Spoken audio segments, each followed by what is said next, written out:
Soy un oficial de búsqueda y rescate y tengo muchas historias que contar. No sabía en dónde publicar estas historias, así que pensé en compartirlas por aquí. He sido un oficial de búsqueda y rescate por varios años ya, y a lo largo del tiempo he visto algunas cosas que creo que podrían interesarles. Tengo un historial muy favorable al momento de encontrar personas desaparecidas. La mayoría de las veces simplemente deambulan lejos del sendero principal o se resbalan por un acantilado pequeño y no pueden encontrar el camino de vuelta. Muchos de ellos han escuchado la vieja instrucción de quédate en donde estás, así que no se alejan demasiado. Pero he tenido dos casos en donde eso no pasó. Ambos me molestan bastante, y los uso como motivación para esforzarme todavía más en las búsquedas de personas desaparecidas a las que soy asignado. El primero fue de un niño pequeño que estaba recogiendo bayas con sus padres. Él y su hermana estaban juntos, y ambos desaparecieron alrededor de la misma hora. Sus padres los perdieron de vista por algunos segundos, y ambos niños se extraviaron en ese tiempo. Cuando sus padres no pudieron encontrarlos, nos llamaron a nosotros y llegamos para inspeccionar el área. Encontramos a la hija bastante rápido, y cuando le preguntamos en dónde estaba su hermano, nos dijo que se lo había llevado el hombre oso. Nos dijo que el hombre oso le regaló bayas y le pidió que se mantuviera callada, pues quería jugar con su hermano por un rato. La última vez que vio a su hermano iba montado en los hombros del hombre oso y se veía tranquilo. Por supuesto, nuestra primera impresión fue que era un secuestro, pero nunca encontramos ningún rastro de otro ser humano en esa área. La niña también fue insistente con que no era un hombre normal, sino que era alto y estaba cubierto de pelaje, como un oso, y que tenía un rostro extraño. Registramos la zona por semanas. Fue uno de los casos más largos de los que he sido parte, pero nunca encontramos ni un solo rastro del niño. Fui asignado al segundo caso justo después de haber culminado mi entrenamiento, cuando aún era bastante nuevo en todo. Antes de tomar este trabajo, solía ser un voluntario, así que tenía una idea básica de qué esperar, pero la mayor responsabilidad que había tenido era ayudar en las búsquedas luego de que los veteranos encontraban el rastro. Como oficial de búsqueda y rescate, sales a todo tipo de casos, desde mordidas de animales hasta ataques cardíacos. Como alguien que pasa literalmente todo su tiempo en los bosques, nunca quieres darte la oportunidad de sentirte intimidado por la soledad. Es por eso que, cuando tienes experiencias como estas, simplemente tratas de olvidarlas y seguir adelante. Hasta la fecha, el siguiente caso es el único que me ha hecho reconsiderar seriamente si este trabajo era el indicado para mí. Realmente no me gusta mucho hablar de ello, pero haré mi mejor esfuerzo para recordarlo todo. Si no me equivoco, sucedió justo al final de la primavera. Es la llamada típica de un infante desaparecido. Una niña se ha alejado del campamento de su familia y ha estado perdida por más o menos 2 horas. Sus padres están completamente abatidos, y nos dicen lo que la mayoría de los padres nos dicen. Mi hija nunca se iría a vagar, siempre se queda cerca, nunca ha hecho algo como esto. Les aseguramos que haremos todo lo posible para encontrarla y nos separamos en una formación de búsqueda estándar. Estoy con uno de mis buenos amigos, y mantenemos una conversación casual mientras escalamos. Sé que suena insensible, pero verdaderamente te desensibilizas cuando has estado haciendo esto por suficiente tiempo. Y creo que, hasta cierta medida, te conviene desensibilizarte para poder cumplir con el trabajo. Buscamos por unas buenas 2 horas, yendo mucho más allá de donde creíamos que la niña podría estar. Mi amigo y yo emergemos de un valle pequeño cuando algo nos hace detenernos en unísono. Hubo una sensación como de un avión despresurizándose. Nos congelamos y nos miramos el uno al otro. Mis oídos se destapan y tengo la extraña impresión de haber caído 3 metros. Estoy por preguntarle a mi compañero si él también lo había sentido, pero entonces escucho el ruido más fuerte que he oído en toda mi vida. Es casi como un tren de carga pasando directamente a nuestro lado, pero proviene de toda dirección posible, incluso por encima y por debajo de nosotros. Mi amigo me grita algo que no puedo escuchar por el rugido ensordecedor. Comprensiblemente alterados, miramos a nuestro alrededor tratando de encontrar la fuente del sonido, pero ninguno de los dos logra ver nada. Por supuesto, mi primera teoría es un derrumbe, pero no estamos cerca de ningún precipicio. El sonido sigue y sigue, y ambos estamos tratando de comunicarnos a gritos, pero ni estando a 1 metro de distancia podemos escuchar algo que no sea el ruido. Luego, tan súbito como empezó, se detiene como si alguien hubiese usado un interruptor para cortarlo. Nos quedamos parados por un segundo, perfectamente inmóviles, y los sonidos normales del bosque regresan de poco en poco. Mi amigo me pregunta qué mierda acaba de pasar, pero yo solo me encojo de hombros y me conecto a la radio para preguntar si alguien más acababa de escuchar el fin del puto mundo, pero nadie más lo escuchó, a pesar de que todos estábamos separados a distancia de grito. Mi amigo y yo tratamos de ignorarlo y seguimos caminando. Más o menos una hora más tarde, todos chequeamos por los radios y nadie ha encontrado a la niña. La mayoría de las veces no hacemos búsquedas cuando oscurece, pero como no tenemos ningún tipo de pista, algunos de nosotros decidimos continuar. Nos mantenemos cerca los unos de los otros y estamos llamando a la niña cada par de minutos, pero no vemos ninguna señal de ella ni recibimos respuestas. Alrededor de la medianoche, decidimos dar la vuelta y regresar al punto de encuentro. Hemos recorrido la mitad del camino cuando mi amigo se detiene y brilla la luz de su linterna hacia nuestra derecha, a un grupo de árboles muertos. Le pregunto si ha escuchado a la niña, pero solo me dice que guarde silencio por un segundo. Lo hago, y, en la distancia, puedo escuchar lo que suena como una niña llorando. Ambos llamamos a la niña por su nombre y prestamos atención a cualquier tipo de respuesta, pero solo se oye ese llanto tenue.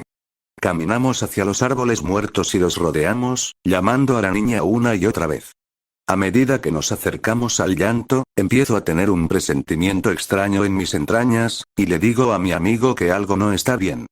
Él me dice que siente lo mismo, pero no podemos descifrar qué está mal.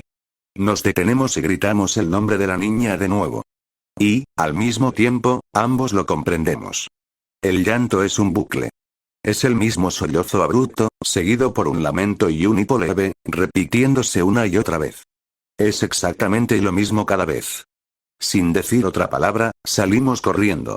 Es la única vez que he perdido la compostura de tal forma, pero algo de toda esa situación se sentía increíblemente peligroso y ninguno de los dos queríamos seguir expuestos. Cuando regresamos al punto de encuentro, preguntamos si alguien más había visto o escuchado algo extraño, pero nadie sabía de qué estábamos hablando. En cuanto a la niña, nunca encontramos su rastro. Aún estamos pendientes de ella, como lo estamos de todas las personas que nunca aparecieron, pero francamente dudo que vayamos a encontrar algo.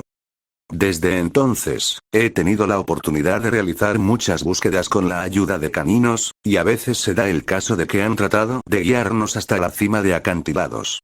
No colinas, ni siquiera paredes de roca. Acantilados escarpados con cientos de metros de caída, sin ningún soporte del cual agarrarse. Siempre es desconcertante, y en esos casos usualmente encontramos a la persona a kilómetros de donde los caminos nos guiaron. Un caso particularmente triste que recuerdo involucró la recuperación de un cadáver. Un chico de 13 años se había caído por un terraplén y fue empalado por un árbol muerto en la base. Fue un accidente completamente insólito, pero nunca olvidaré el sonido que su madre hizo cuando le contamos lo que pasó. Vio la bolsa del cadáver siendo montada a la ambulancia y soltó el lamento más atormentado y desconsolado que he escuchado. Fue como si toda su vida se desplomara sobre ella y una parte de su alma muriera junto a su hijo. Supe, por boca de otro oficial, que se suicidó semanas después. No pudo vivir con la pérdida. En una ocasión distinta, fui emparejado con otro oficial de búsqueda y rescate porque habíamos recibido reportes de que había osos en el área. Estábamos buscando a un sujeto que no había regresado a casa de un día de escalada, y tuvimos que hacer una escalada seria para llegar a donde creíamos que iba a estar. Lo encontramos atrapado en una grieta pequeña con una pierna rota. No fue agradable.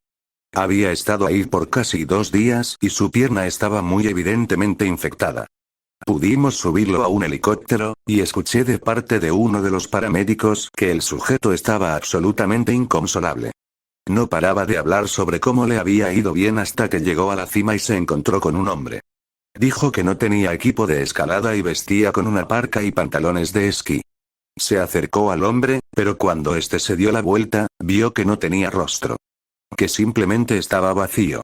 Se alteró y quiso bajar la montaña demasiado rápido, razón por la cual se había caído.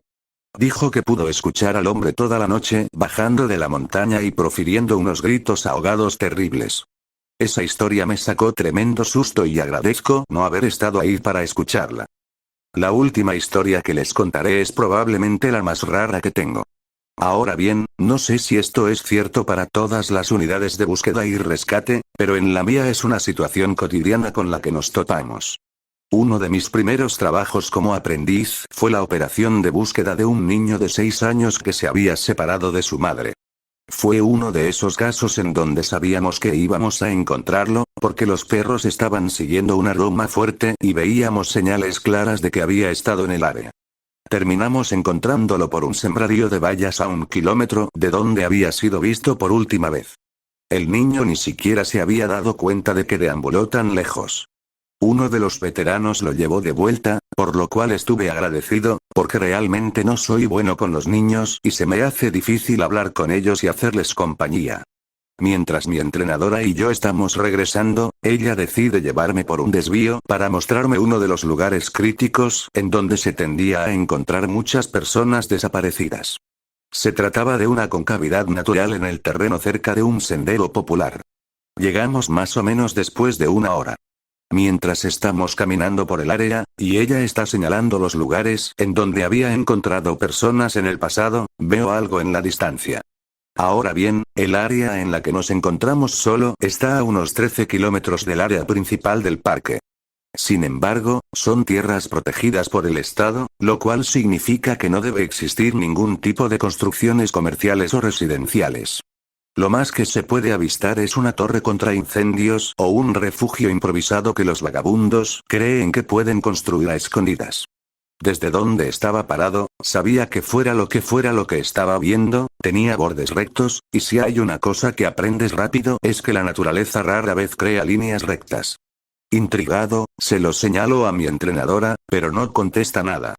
Simplemente se queda atrás y me permite acercarme para ir a revisarlo. A unos 20 metros de distancia, se me erizan todos los vellos de la nuca. Es una escalera. En medio del maldito bosque. Es una escalera normal, con alfombra color beige y de unos 10 escalones de altura. En el contexto apropiado, sería la cosa más benigna del mundo. Pero en vez de estar en una casa, en donde obviamente debía estar, se encuentra ahí, en medio del bosque. Los costados están descubiertos y puedo ver la madera de la cual está hecha. Es casi como un error de videojuego, cuando la casa no termina de cargarse y las escaleras es lo único que se ve. Me quedo ahí parado y es como si mi cerebro estuviera trabajando tiempo extra para hallarle sentido. Mi entrenadora se acerca y simplemente se para a mi lado de forma casual, viendo la escalera como si fuera lo menos interesante del planeta. Le pregunto qué demonios hace esa cosa ahí, ante lo cual solo se ríe. Acostúmbrate, novato. Vas a ver muchas de estas. Comienzo a acercarme, pero me agarra el brazo. Con fuerza. Yo no haría eso, me dice. Su tono de voz es despreocupado, pero su agarre es firme, y me quedo quieto. Las verás todo el tiempo, pero no te acerques a ellas. No las toques, no las subas. Solo ignóralas. Tengo muchas preguntas, pero algo en su mirada me dice que lo mejor es callar. Al final, seguimos avanzando. El tema no volvió a surgir por el resto de mi entrenamiento. Pero tuvo razón. En casi cualquier operación en donde realmente nos internamos en la naturaleza, estoy hablando de 40 o 60 kilómetros, encontraremos una escalera en medio del bosque. Actualmente, solo las ignoro cuando me topo con ellas, porque sucede con mucha frecuencia. Aparecen en una variedad de formas, tamaños, estilos y condiciones. Algunas están dilapidadas, hechas ruinas, pero otras están completamente nuevas. No se alzan infinitamente ni más allá de lo que alcanza la vista, pero algunas son más altas que otras. Como mencioné antes, imaginen las escaleras de una casa, como si alguien las hubiese cortado y pegado en medio de la nada. Vi unas que parecían ser de un faro. Eran de metal y en espiral, como de la antigüedad. Las más grandes que he visto parecían ser de una mansión de finales de siglo, y tenían al menos 3 metros de ancho. En ciertas ocasiones he tratado de discutirlas con otros oficiales de búsqueda y rescate, pero incluso cuando saben de qué estás hablando, nunca te dicen mucho. Ahora sé que nuestros superiores nos piden que no toquemos el tema, y para este punto todos nos hemos acostumbrado tanto que ni siquiera sigue siendo raro. Cuando los aprendices me cuestionan sobre las escaleras, les doy las mismas respuestas que me dieron a mí. Y realmente no tengo nada más que decirles. Sé que esto terminó convirtiéndose en un gran muro de texto, y por eso me disculpo. Tengo muchas historias más, y si están interesados, publicaré más mañana por la noche.